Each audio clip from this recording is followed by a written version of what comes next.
नमस्कार, मी साटन. तुमचा कोण मित्र या आडनावांपैकी आहे का? म्हणजे पै, शेनॉय, नायक, नाईक, पदुकोण, माल्या, कामत, इतरत्र, किंवा तुमचे नातेवाईक असतील तर तुम्हाला माहिती असेलच. पण तुमचा मित्रमैत्रिणी कोण ह्या आडनावाचे असतील तर त्यांना एक नक्कीच प्रश्न विचारा, गौड सारस्वत ब्राह्मण किंवा जीएसबी म्हणजे नक्की काय? आणि हो, जर तुम्हाला आता लगेचच जाणून घ्यायचं असेल तर त्यासाठी हा व्हिडिओ पूर्ण पाहावा लागेल. तर आता गौड सारस्वत ब्राह्मण म्हणजे नक्की कोण असा तुमचा प्रश्न असेल तर बघा, गौड सारस्वत ब्राह्मण हे आपले चित्पावन ब्राह्मण किंवा देशस्थ ब्राह्मण आहेत ना, त्यांप्रमाणेच आहेत. पण ह्यांच्यामध्ये आणि त्यांच्यामध्ये फरक नक्की काय? पुराणिक काळामध्ये बंगालची राजधानी होती गौड.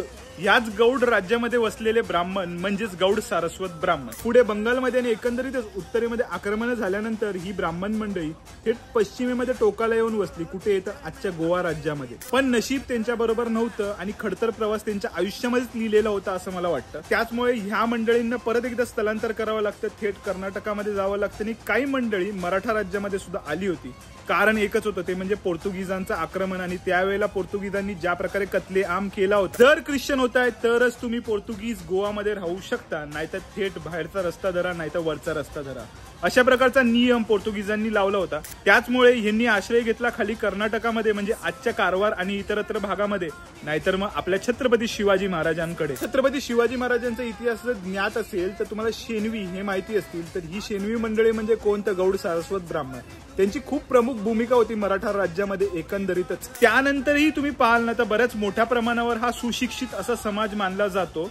पण एक इंटरेस्टिंग गोष्ट आहे ती म्हणजे गौड सारस्वत ब्राह्मण, त्याच वेळेला चित्पावन आणि देशस्थ ब्राह्मण अशा ज्या तीन फळ्या धरल्या ना आपण ब्राह्मण समाजाचा, तर त्यातील हे जे चित्पावन आणि देशस्थ ब्राह्मण आहेत ना, त्यांनी कधीच यांना ब्राह्मण म्हणून एक्सेप्ट केलं नाही. पुढे जाऊन खूप मोठ्या प्रमाणावर यांच्यामध्ये वादविवाद सुद्धा झाले. साक्षात शहाजीराजे म्हणजेच आपले महाराज साहेबांना आणि त्यानंतर छत्रपती शिवाजी महाराजांना सुद्धा यांच्यामध्ये मध्यस्थी करावी लागली. पण हा वाद कधीच न मिटणारा होता. त्याचमुळे कदाचित वेगळी चूल मांडली गेली, वेगवेगळ्या प्रकारचे मठ निर्माण झाले आणि त्यातूनच आजचा गोकर्ण मठ आणि काशी मठ अस्तित्वात आलेला आहे. तर आता मी एकच समाज असला तरी दोन गणपती का याबद्दलचं सांगतो. मला माहिती असेल, कदाचित माहिती नसेल तर सांगतो. वडाळ्याला राम मंदिर आहे. हे जे राम मंदिर ज्या मठाच्या अंतर्गत येतं तो म्हणजे गोकर्ण मठ. आता गोकर्ण कुठे असं जर तुमचा प्रश्न असेल तर अर्थातच आजच्या गोवा राज्यामध्ये. त्याच वेळेला दुसरा मठ आहे तो काशी मठ.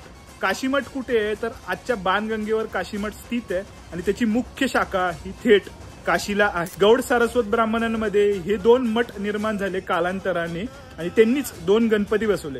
त्यापैकी एक 5 दिवसांचा गणपती जो फायगडनच्या इथे किंग सर्कलला असलेल्या मोठ्या मैदानामध्ये बसतो. आणि ह्यानंतर आपण मंदिरातल्या गणपतीचं सुद्धा दर्शन घेऊ. पण एकंदरीतच सिरीज तुम्हाला कशी वाटते त्याबद्दल कमेंट सेक्शन मध्ये कळवा. बाकी गणपती बाप्पा मोरया, मंगलमूर्ती मोरया आणि टिळक महाराजांचा नेहमीच विजय असो.